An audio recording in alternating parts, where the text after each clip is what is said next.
Praise the lord. ఈరోజు దేవుని వాగ్దానం ద్వితీయోపదేశ కాండ గ్రంథం 15వ అధ్యాయం 6వ వచనం. నీవు అనేక జనములకు అప్పిచ్చేదవు గాని అప్పు చేయవు. ప్రియదైవ జనమా, అప్పులు నిన్ను వేదనకు గురి చేస్తూ ఉన్నాయా?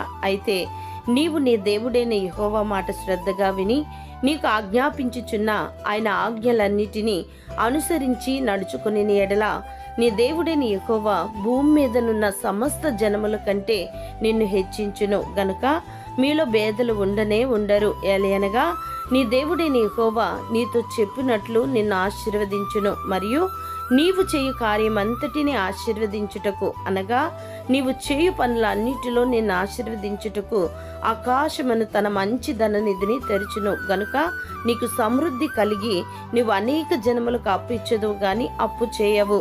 దేవుడు మిమ్మును దీవించును గాక. ఆమేన్.